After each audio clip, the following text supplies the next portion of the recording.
Hello students, my name is Srikanth, History Option Faculty in Sosin IAS Academy. Today we are going to discuss about the first ever Asian Buddhist Summit recently held in New Delhi, which is conducted by the Ministry of Culture and particularly organized by the International Buddhist Confederation. Okay, so this summit was held in New Delhi under the Ministry of Culture, and the body which is actually guided the complete Asian Buddhist Summit is International Buddhist Confederation. The next thing is, what are the key highlights? What are the key takeaways? The key takeaways includes it is a significant international gathering, it fostering the dialogue, and more importantly, promoting the understanding and addressing the contemporary challenges in the Buddhist community across Asia. Yes, a majority of the Buddhist population in the world majorly located in the Asia. Of course, you can take almost 90%, 99% of the population of the Buddhist were located in the Asia.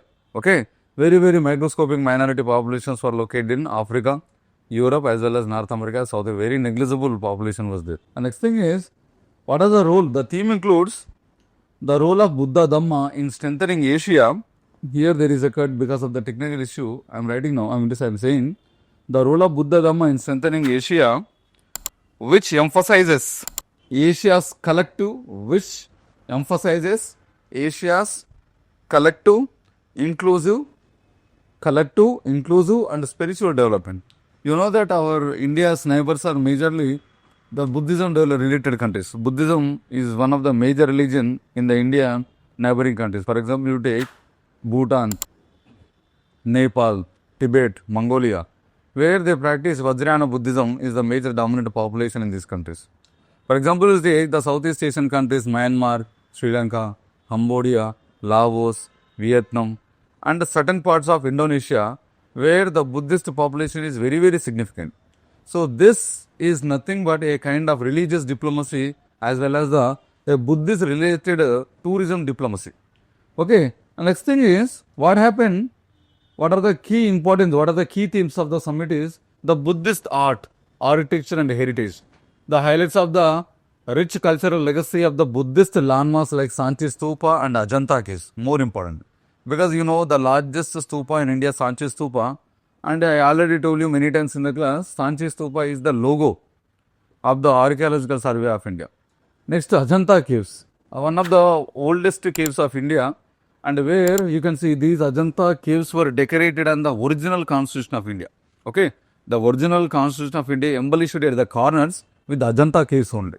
Okay, so that is what the historical significance with respect to the Ajanta caves. Ajanta caves were completely Buddhist, whereas Ellora caves is consisting about the Jainism, Buddhism as well as the Brahmanical religion related paintings as well as the pictures are also there. But Ajanta caves are exclusively Buddhist related.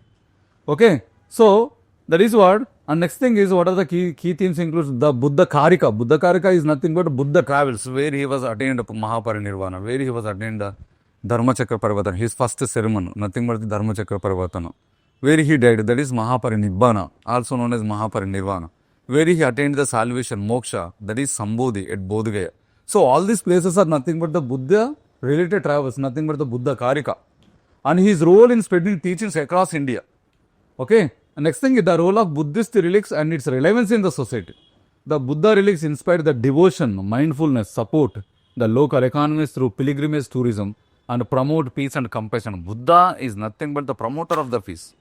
Buddhism is absolutely against to the violence. It majorly promotes the ahimsa, and it majorly promotes the harmony in the society. Okay, so that is what the important things which you have to adopt from the Buddhism. Next thing is the role of Buddhist literature and philosophy in the 21st century. The relevance of the Buddha scriptures, Buddha literature to the present 21st century.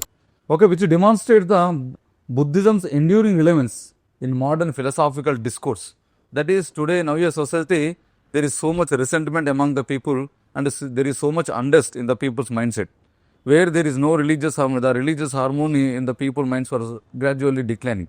So that's how you can relate the Buddha Dhamma, that is practicing a kind of proper speech, proper words, proper work. Okay, that is what the major tenets, the central pillar of Buddhism is Ashtanga Marga, following the 8 tenets which was delivered by the Buddha. If you follow the 8 Ashtanga Marga, definitely your life will lead in a very peaceful way. That is what the Buddhism main kind of moral values in the Ashtanga Marga is actually percolated.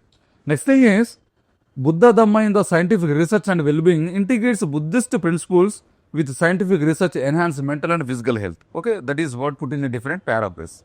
Next thing is, the last one is a special exhibition titled India as the Dhamma Setu bridge connecting Asia, highlighted India's role in spreading Buddhism across Asia.